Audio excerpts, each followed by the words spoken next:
Aí eu vejo esse pessoal quebrando a cara e falo, não é tão fácil. Não é assim. tão fácil. Porque eu esqueço, às vezes, como foi no começo, a gente se quebrando a cara. Cara, eu lembro isso muito com o Nando, que eu convivo muito com o Nando hoje por causa do programa.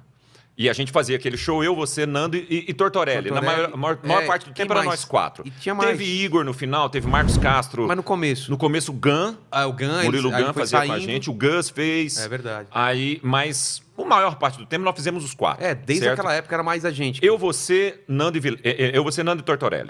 Certo? Era o que íamos toda segunda-feira, cara, durante anos. Durante anos. Certo? Pelo menos 3. Fazendo show pra 20, 30 pessoas. O Whindersson, você tava o dia que o Whindersson fez lá e tinha 14 pessoas? O Whindersson, tipo, não tinha estourado ainda. E ele sofrendo com 14 pessoas. Não arrancou um sorriso.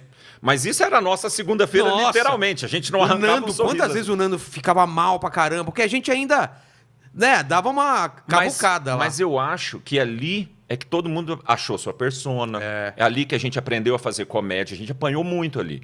Só que essa ralada que a gente dá no começo é que forma. Então, eu era um cara engraçadão da turma e tal, mas eu sempre fui mais fechado e mais tímido. Eu não era um cara expansivo. Nossa, como eu sou legal e engraçado. Não era? Não. Me parece, que eu não te conhecia antes, mas você não era o cara das histórias, juntava gente pra... Mais ou menos. Quem era amigo. Eu não era um cara que juntava gente. Mas eu na comédia, você é esse cara. Na turma, quando a gente tava reunido, você era o cara que contava história. Mas é um estilo também que eu demorei a entender. Que porque eu gostava e gosto de contar história. Eu não sei fazer piada. Vamos falar a verdade. A gente antes não achava que isso era permitido até. E nem...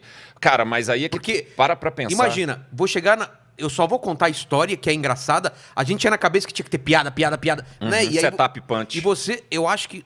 Eu não vou cometer eu não sei. Você é um dos primeiros que começou com história. Você lembra de alguém?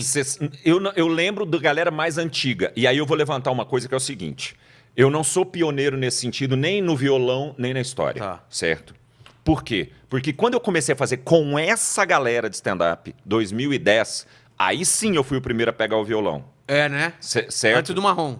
Eu acho que o Marrom, acho que o Marrom ainda não fazia, ou ele fazia em alguma cena do desnecessário. Desnecessário, que aí era esquete. Que era esquete, é verdade. certo? Mas nesse esquema, eu não lembro de ninguém fazer. E foi muito criticado por isso. Com certeza eu lembro. Que tinha aquela coisa do manualzinho. Do manual. Não pode imitação, não pode personagem. Não pode peruca e não pode violão.